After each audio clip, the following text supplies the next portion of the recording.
Hi everybody, welcome to the video on how to construct a cube out of 1-inch square dowel. This is 36 inches in length, purchased from the dowel section of Home Depot. Each one is 1 inch by 1 inch square, and we're going to be creating a cube that is 8 inches by 8 inches by 8 inches. Equal measurements on every side mean that it's a cube. Cuboid would be if two sides were 8 inches and one side was longer, or variations on that. Okay, I've got my tape measure aligned on the end of the wood. I'm going to take my pencil. We're making a leg that's 8 inches, so I'm marking this off at 8 inches. The tip of the caret mark defines exactly where the 6-inch mark is. And I'm going to take my square. This can be done with a combination square, which is what this is, or with a speed square. Take my square, and then I'm going to mark that at, strike a line along here. I can't do it because I'm holding the camera, but I'm going to strike a line right here so that I know exactly where to cut. Okay, and there's my line that I just drew. So now I'm going to align this in my miter box. This is a miter box, $5 from Home Depot. I think for $15 you can get one that comes with a saw. This is a saw that I've got from the last miter box that I owned.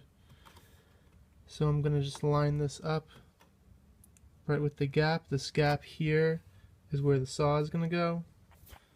So I'm going to tighten down my clamp.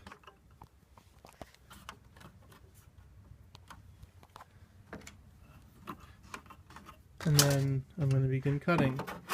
Now when I cut this, I'm lazy, so I'm just going to be holding the saw with one hand and clamping the other side with my hand here. If you're not lazy, you should have an identical clamp on this side where my hand is, doing the same job as this clamp.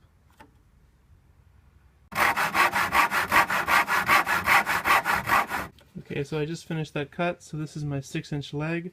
When we do the 8-inch legs, we're going to do exactly the same thing, but you'll measure 8 inches instead of 6. I'm going to mark this one 6, just so I know what it is, and that's going to go in my pile of 6-inch legs. A really easy way to make multiple cuts of the same length is to take the first piece of wood that you cut, which I measured with the tape measure, so in this case it's the 8-inch leg. This is the first one I measured with the tape measure. I'm going to make sure that the ends are flush here, and then once I feel it and there's no dip or rise between pieces, I know that they're flush. And then if I come to the other side, knowing that this length is 8 inches, I can just mark this line, and that is now going to be an identical cut to this piece here. Okay, so now I have my 2 8-inch legs cut and my 6 6-inch legs cut. So that's a total of 8 sides. Now we just have to make the bottom of the square, and again we're showing you two different methods of creating a perfect square. One is with butt joints, the other is with miter joints. Again, the butt joints look like this. This is a butt joint where there's no angle, it's just two 90-degree faces touching each other.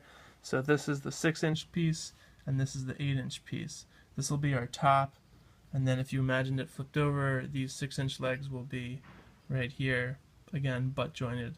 And then this part, which once the whole thing is flipped will be the bottom, this part here is going to have the miter joint on it, and we'll talk about what that looks like. Okay, so the miter joints, unlike the butt joints, which are 90 degrees, the miter joints are 45 degrees. You can actually see here it's upside down, but the miter box for the straight cuts is marked 90 degrees, and the miter cuts are marked 45 degrees. A typical miter is 45 degrees. You put two 45-degree angles together and you get 90. So I've clamped my piece of wood this time, and to get started I have to cut off this part just so that we can start with a 45-degree angle, and then we'll measure 8 inches off of that to create our 8-inch leg with miter cuts on each end.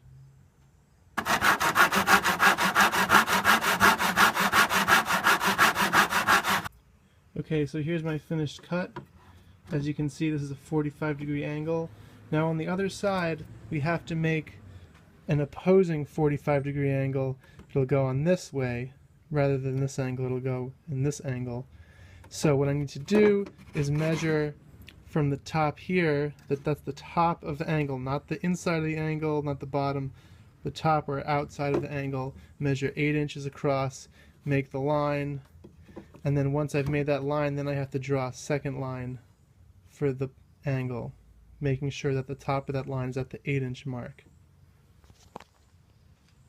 Okay, so I just made my 8-inch mark here, but the cut needs to be on the side that the combination square is. So to transfer this mark, I'm going to draw a little tick mark right there where my thumb is, and then I'm going to make a 45-degree angle mark. So you can see the little tick mark that I made there. Now I'm using the combination squares 45-degree angle side, and I'm going to strike a line in front of my thumb. Okay, so there's my line. That's the line that I'm going to cut on for my 8-inch mitered piece. Okay, you can see the line that I've drawn, and now I'm ready to cut.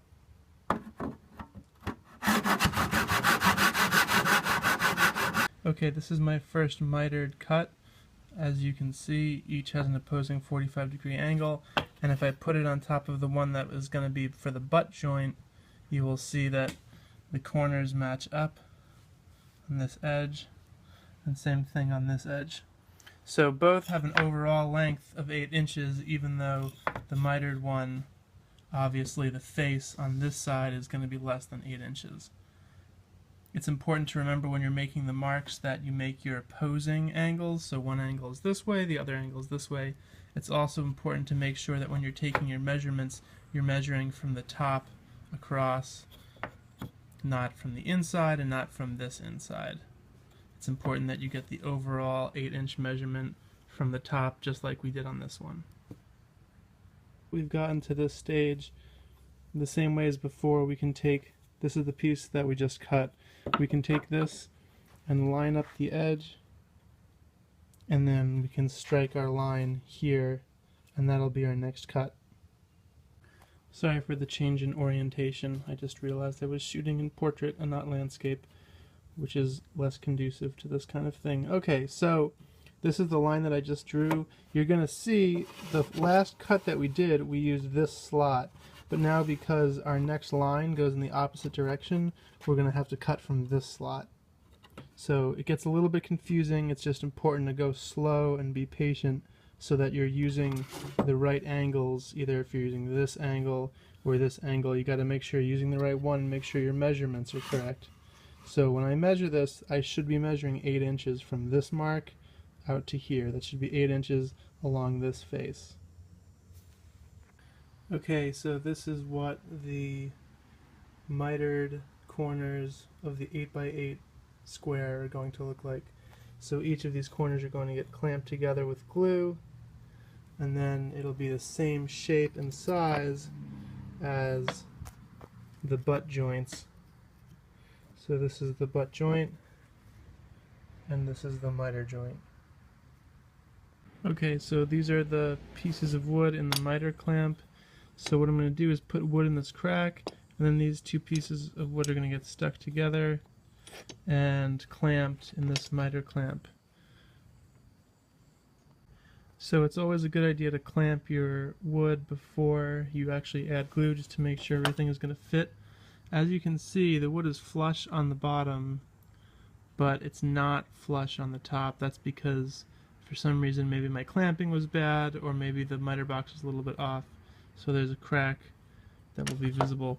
That's not a big deal because after we glue it, we can just sand it down. The glue should fill the crack pretty well, and any remaining crack we can just fill with a spackle. So now I've got it glued. As you can see, the glue has filled the crack. I'm actually just going to kind of smear it around a little bit more just to get some of the glue into the crack, just to fill the crack a little bit better. And then we can always go back with joint compound or spackle and kind of spatula it into the crack if need be. The glue bond will be perfectly strong on its own. We don't actually need to spackle, it's just purely aesthetic. Um, and if you're planning on wrapping the wood in some other kind of material, or maybe even painting it, the crack may not be visible at all. And again, if the butt joint is like this, then you definitely won't see it at all. Okay, so now we've got both of the corners glued. Once this glue sets, it only takes about half an hour.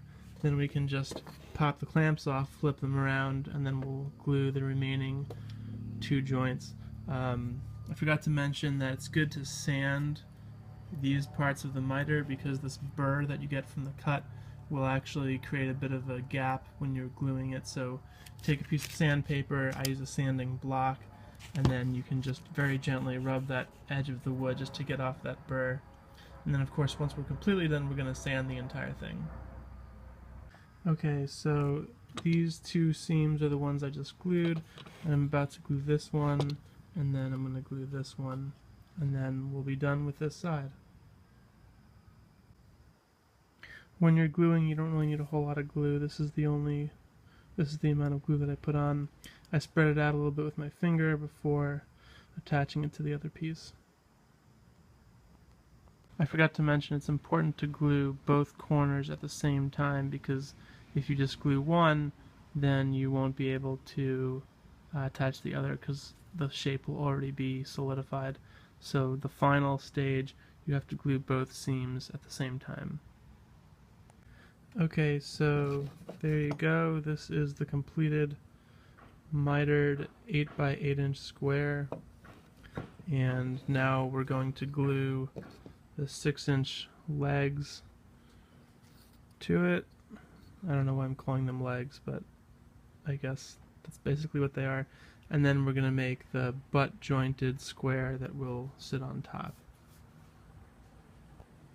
So now I'm going to glue on the first leg. I'm going to glue this part of it, and then we're going to clamp it here, and we're going to do that on all 4 sides. Okay, so this is the final side of the cube. This side was done with butt joints as opposed to miter joints, and you can see I just clamped the 2 long sides with the short side in the middle. So this is the 6-inch piece, this is the 8-inch piece. So 8, 8, 6, 6. And I just simply clamped it with 2 bar clamps. It's important when you do this clamping technique to make sure that the square is still square. It is possible to clamp it slightly cockeyed, so in order to make sure that it's not cockeyed, I measured from this corner to this corner and made sure that that measurement is equal to this corner and this corner. So again, just measuring from corner to corner, that's about 11 1/4, and then same thing here, measuring that about 11 1/4, which means it's square. The other way to do this is to take a framing square, put the framing square just like this to make sure this is a perfect 90-degree angle, and you can do the same thing on the other side. Anyway, so we're going to pop these clamps off, and then we can go ahead and attach this to the rest of our cube. Okay, so this is the final gluing stage. This leg here is still being glued on. So you can see here in the bottom, this is the mitered part of the cube. And then we've just got these 4 legs attached with butt joints. And this top is going to be attached with butt joints, just like this. So there's going to get a little bit of glue, just boop, boop, boop, boop. And then we're going to attach that to here. And that's going to be clamped on again with the bar clamps. Just going to attach those here just like this once the glue gets on. And then it's just time to sand down each joint just to make sure, you know, everything is flush, that there's no ridges or gaps. And if there are any significant gaps, maybe like the one in here, we can just stick some spackle or some small amount of joint compound just to close that gap.